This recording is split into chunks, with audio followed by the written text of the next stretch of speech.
Most likely, you're like me and many others around us. When someone opens their mouth and starts expressing themselves, defining who they are, you intend kind of instinctively come with a preconception. It's something we can barely shake off, whether it's about the person, if that's a man or woman, male or women or female, girl or boy, an adult or child, you mind instantly begin to sort them into categories. If you're a bit now conservative or perhaps not too much concerned with being politically cautious or quote unquote politically correct, you might even label them, put them into so called gender boxes. Yet you hear his voice, her voice, without even seeing their faces, and you start promptly organizing them into groups, kind of child, adult, old, young. The only reason you're doing this categorizing is because you're not just hearing the voice, you're in fact picking up on something embedded in the language, a so called metalong, a meta language, if you will, through which you associate the voice with the person. Now, there is really no doubt about it, uh, whether it's about homosexuals, lesbians, men of color, people with Latin American backgrounds, Middle Easterners, Asians, each group, beyond their accents, displays subtle characteristics that become clear when they express themselves, when they introduce themselves. And what is it? What is this thing that makes you categorize and distinguish them? Is it not the language, in fact, itself? And that is the talk about language, identity, and culture.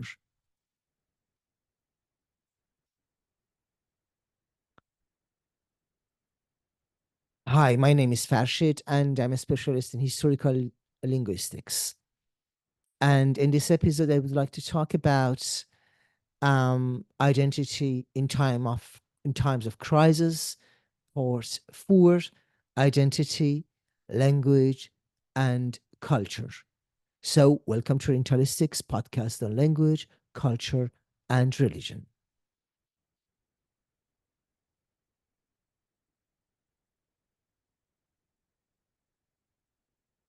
In the previous episode, I aimed to show how tone, accents, the way we structure information, and other linguistic elements shape our identity.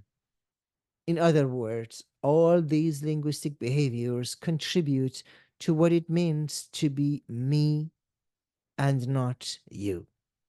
At the same time, these aspects can act as a bridge, as a kind of a combiner, bringing together people who share similar linguistic, cultural, or even religious backgrounds. On the flip side, however, these same elements can also serve as dividers, setting people apart and even igniting conflicts and wars. I explored the concept of the self in the last episode, how it has developed across different cultures and philosophies, and used the framework laid out on psychologists and figures like Ulrich Neisser to break down the self into different categories. For example, ecological, interpersonal, remembered, private, and conceptual categories. I also touched on the history of the word self within linguistic anthropology, how it evolved from being fused with the clan during rituals to gaining moral and rather spiritual significance in Roman society, in Christianity, and later in Protestantism, and finally in Enlightenment. But why is language such a powerful and at times ambivalent tool, capable of both uniting and dividing? That's what we are going to tackle on in this episode. We'll explore the extent to which language shapes our identity, and I will leave you with some thoughts on how you might define yourself linguistically. And who knows, you might walk away from this virtual classroom, quote unquote, with a new perspective on how language defines the way you are. There is a deeply ingrained connection between identity, language, and culture. Admittedly, the concept of culture is one of the two or three most complicated words next to the words identity and language in many languages, at least in the languages I have been dealing with: English, French, German, Russian, and Italian, right? In each of these languages, if you say culture or culture or culture or cultura or cultura, or in all Oriental languages, for example, in the Persian language, farhang, or in Arabic, ثقافة, or in Hebrew, tarbut, uh, uh, the range is quite vast, and subsequently meanings are quite nuanced. Let me showcase what I mean when I claim that the word culture is a highly intricate term. Take, for example, the word culture in English. It has a quite interesting etymology that tracks or has its traces to Latin roots, reflecting both agricultural and intellectual dimensions. Let's break it down for a moment. The Latin origin of the word um, culture is cultura, which is derived from the verb uh, colere. And the verb colere means to cultivate. You have it still in modern French, récolter, which means to gather. So, and well, and now this verb uh, colere means to cultivate, to till, to tend, or to care for. Initially, this term was used in an agricultural sense, referring to the tending of land or crops. Over time, the term cultura extended its meaning from literal cultivation of the land to the, let's say, metaphorical cultivation of the mind, spirit, and of course, social order. By the Middle Ages, for example, this broader idea of cultivation began to imply intellectual and artistic refinement or kind of education. The word was borrowed into the English in 15th century, around if 15th century, I would say, from the old French, the word culture, which had already acquired meanings related to intellectual development as well as agricultural work. Yet by the 19th century, the word culture in English had developed beyond just cultivation and intellectual refinement to encompass the shared beliefs, customs, arts, and social behaviors of a society or group, a meaning that dominates modern understanding of the term culture. By the way, the terminology, the term culture in English applies when we talk about its etymology to many related European languages where the word culture has cognates. This includes languages like French, where we have the word culture, or German, the word culture, or Italian cultura, the same in Spanish, and others, all tracing their origins back to the same Latin word cultura. Despite some variations, of course, in nuance, the core idea of cultivation, whether of the land, intellect, or society, remains consistent across these languages. Let me bring you two other examples, one from Hebrew and another from Arabic, to see the complexity and intricacy of this term. The term that we are using in modern Hebrew for culture is the word tarbut. And the Hebrew word tarbut means, in fact, culture and has its root in ancient Semitic languages, among them Syriac and Aramaic, and it's derived from the root r, be, and or re, ve, and ha, which generally relates to the concept of increasing growth or multiplication. In the context of the words tarbut, the term evolved to signify the intellectual, moral, and social development of a community or society. Essentially, the word growth, which is the hidden meaning of the word tarbut or cultivation, refers to the cultivation of human mind, expression, art, knowledge, and behaviors. um, and and the root, the three literary form of re, ve, or re, be, and ha, or resh, ve, and ha, um, uh, in fact means to multiply or to make much of something. And now the tet at the beginning, the prefix from tarbut, often indicates an abstract noun signifying a process or a state. And in this case, it refers to cultivation or development of communal and societal practices. In modern Hebrew, the word tarbut has come to encapsulate the broader meaning of culture in the sense of shared costumes, arts, and beliefs and social behavior of particular society or group. Exactly the same that you find it in the scope of the meaning of the word culture in European languages. It's a relatively modern term, however, the word tarbut, coined during the revival of Hebrew in 19th, 20th centuries to meet the needs of kind of modern concepts. However, its etymology, as I mentioned, remains deeply connected to the idea of growth and expansion, making it quite fitting for the culture sphere. Let me bring also a last notion about the word culture, maybe example from another language, from Arabic.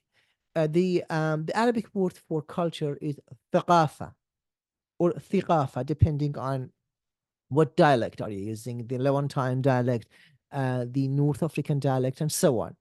And this word ثقافة means culture and has a quite rich etymology rooted in classical Arabic. It's derived from these, again, three literary root of tha, qaf, and fa, which in fact originally conveyed the meaning related to skill, intellect, and refinement.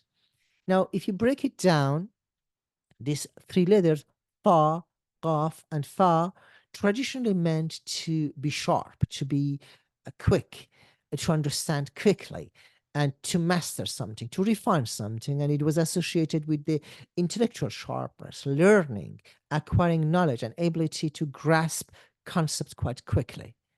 Now, the verb thaqifa, which means to become skilled or to acquire knowledge, is actually the root of the word thiqafa. Over time, the word thaqafa came to signify the broader concept of culture in the sense of intellectual and social spectrum, education, and of course the collective knowledge about and arts and costumes of people. So it reflects, in fact, the idea of acquiring knowledge, skill, and intellectual property. So and qualifies for that what you understand it we do understand in modern world as, or in the intellectual Western world as, culture. So and now in the modern usage, the word ثقافة or ثقافة represents not just intellectual or scholarly aspect, but also encompasses all shared traditions, civilization, which we call it also in Arabic hidara, norms and practices that signifies the specificities of a particular cultural entity. So as you see, we are dealing with a word in different cultures, whether is it Western Occidental culture or Oriental classical or traditional culture. We are in fact dealing with a highly complicated, intricate word. So indeed, perhaps it's best not to chase after the elusive question of the word, let's say, what culture is, but instead to consider how we talk about culture and why. Culture has been described in many ways as cultivation, as I mentioned, as a whole way of life, as something akin to a language, as power, or even as a tool. Essentially, the abstraction we call culture encompasses many perspectives on human behavior and can be applied in various contexts.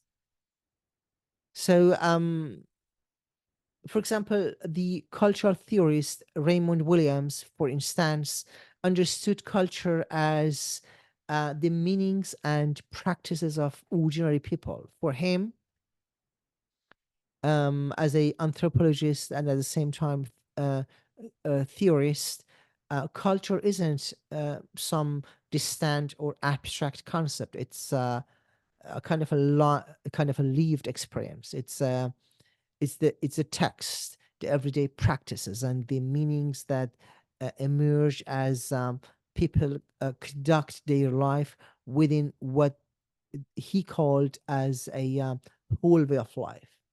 So hence Williams stressed that the culture must be understood through analyzing all forms of expression within the context of how they are produced. What sets, in fact, contemporary cultural studies apart is its emphasis on the uh, intersection of language, meaning, and power. It argues that culture is primarily concerned with shared meanings. When we say two people belong to the same culture, what we actually mean is that they interpret the world roughly the same way, and that they express their thoughts and emotions in ways that will be understood by each other from the same, let's say, culture, quote unquote. In this sense, culture relies on its participants making sense of the world together, interpreting what's happening around them in broadly, let's say, similar ways. And yet, it all happens through the medium of language. Culture, in fact, in this view, isn't just about differences or diversity. It's about shared meaning and meaning making.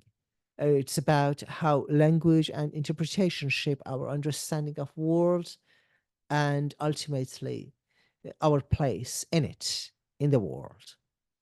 Let's say the sheer and mere variety of languages we speak reflects the countless purposes we strive to fulfill. Wittgenstein's insights, which I have touched upon in previous episodes, provide a fascinating way of understanding this. He doesn't suggest that language is merely a mirror, passively reflecting the world around us. Instead, in his view, language is far more uh, dynamic. It's a tool, or to borrow Wittgenstein's idea, a collection of marks and sounds we humans use to achieve our goals. Um, it's not about getting an accurate snapshot of reality. Rather, it's about navigating through life and making sense of the world in ways that serve our diverse needs and necessities. Um, Wittgenstein's influence, of course, was instrumental in shaping what we meanwhile call discourse analysis. I mean, he barely used this term, whether in German or in English, when he was in England. This is a term that have been has been coined way later. This is a field of study that examines how language actively constructs and shapes our social realities. That's why we know this very famous aphorism of Wittgenstein when he says, Die Grenzen meiner Sprache bedeuten die Grenzen meiner Welt, which means the limits of my language means the limits of my world. Yet, critical discourse analysis, or abbreviated as CDA, takes this further by revealing a finer, often hidden deals or hidden details of how we piece together our social world layer by layer. When we bring CDA, so discourse analysis, critical discourse analysis, into the realm of cultural studies, it offers a powerful lens through which we can explore the linguistic frameworks that underpin the structures of society. It's about delving into the building blocks and the words, phrases, and meanings that are going to shape and maintain the world as we know it. Well, if you're keen to dive deeper into the world of critical discourse analysis, you might want to check out my earlier episode where I really get into the nuts and bolts of CDA, and you can listen to that. But today's discussion is rather about identity, language, and culture. And of course, no conversation about relationship between language, culture, and identity can be uh, completely understood without mentioning the giant of this thought, Jacques Derrida, the French philosopher. Derrida's work, particularly his critiques of so-called logocentrism or phonocentrism, takes aim at the idea that we can rely on fixed universal meanings or truth that exists independently of language. He challenges the belief that speech, as supposedly being prior to writing, represents some kind of universal or transcendent truth from which we can possibly drive stable meaning. In fact, Derrida argues that the, let's say, privileging of speech or writing is based on a flawed idea that through a speech we have direct access to truth, which he, in fact, opposes it. He points out that even speech is um, a form of representation, and there is no way to escape the fact that all meaning, whether spoken or written, is mediated by signs and representations. Um, his famous line, "We think only in signs," um, illustrates this idea quite perfectly. For Derrida, there is no original pure meaning existing outside of the systems of signs that we use to communicate. This is what he calls, let's say, arch writing, the idea that writing or representation is always at the root of core meaning. In fact, he suggests that writing is not secondary to speech, but it's fundamentally intertwined with how we understand knowledge, truth, culture, and the notion of identity. According to Derrida, a meaning is never stable or, let's say, fixed because it arises from the endless play of signifiers, the words or symbols we are using, and rather than through through any direct link to an independent objective reality. Words, according to him, carry layers of meaning which traces of other meanings from different contexts, clinging to them, to each other. Language, then, according to Derrida, is not a simple reflection of the world, but an unstable system where meaning is constantly in motion, slipping and sliding beyond our grasp. Derrida's concept of différence so captures this sense of both difference and differential. Meaning is constantly and continually uh, postponed, never fully grasped, and never fully arriving or being settled. This constant deferral and supplementation of meaning is what Derrida refers to the play of signifiers. It means that words can never be tied to a single fixed meaning because they are always in process of being added to, substituted, changed, or transformed through the context we are using. So, in this sense, meaning is not static, it's quite dynamic and it's always evolving as we are using language. Derrida perhaps is best known for his practice of the so called deconstruction, deconstruction, which involves talking about how we do understand the uh, deeper layers of a text, and it of course encompasses taking apart text into expose the hidden, let's say, assumptions and binary oppositions that structure them. You find more or less the same idea also within the works of the German philosopher Hans-Georg Gadamer in his hermeneutics. These binaries, like speech versus writing, reality versus appearance, or reason, let's say, versus madness, tend to privilege one side of the pair while devaluing the other.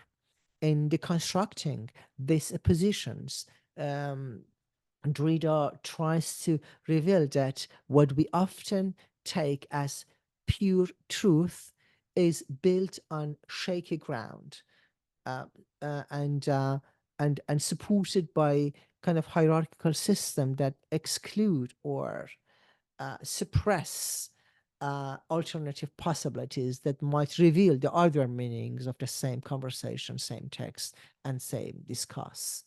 Um, Now, Derrida doesn't simply reject these philosophical concepts. I mean, instead, he complicates it, to be honest.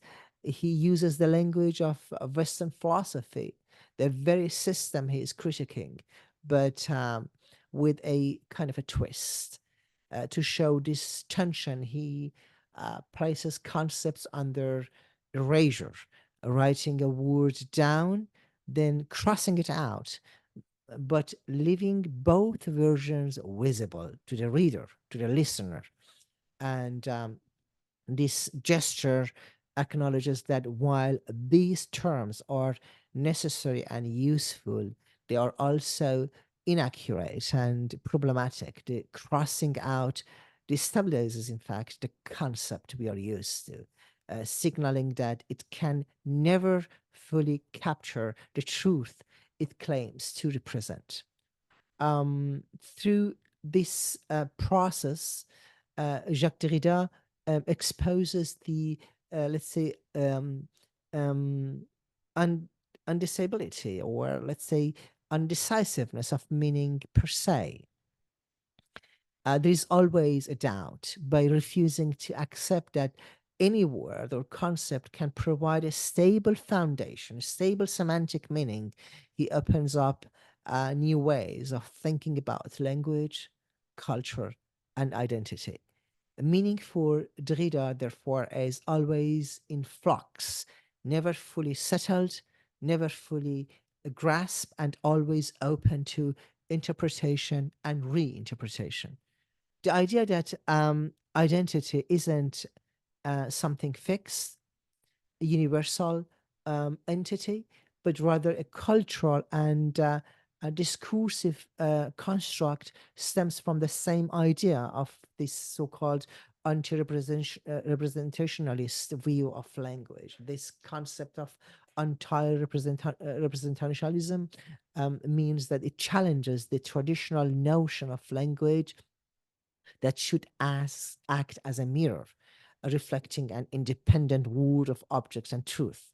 Instead, as Richard Rorty, the American philosopher and educator, suggests, language is more of a tool, more than a tool, and a tool we use not to find pre existing realities, but also to make sense of them, to shape them according to our needs and purposes. And that's why the semantic of the words we are using is constantly in change.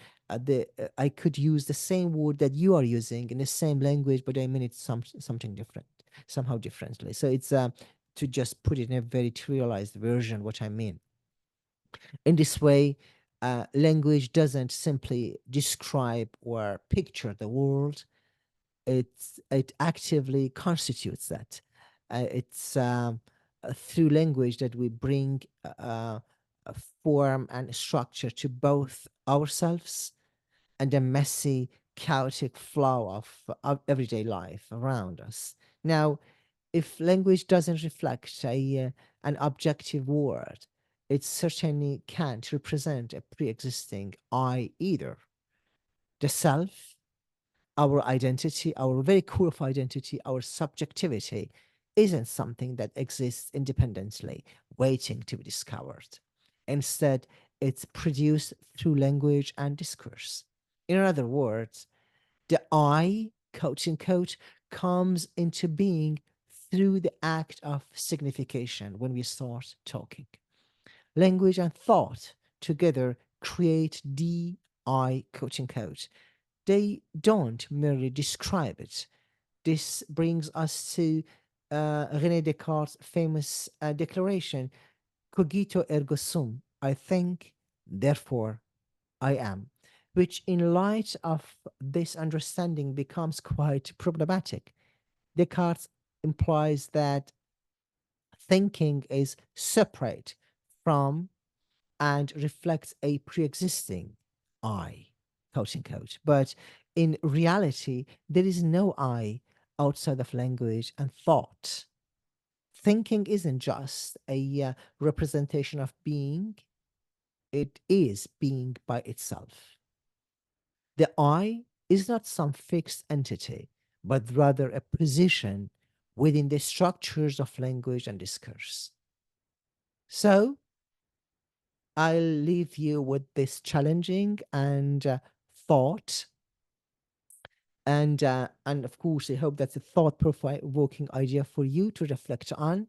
Hopefully, this has sparked some new ways of thinking about identity, language, and how they shape our world. Don't forget to tune into the next episode, and when you listen to that, and if you like it, and if you enjoyed this episode you're listening to, feel free to share it with your friends and family. Until then, take care and see you soon.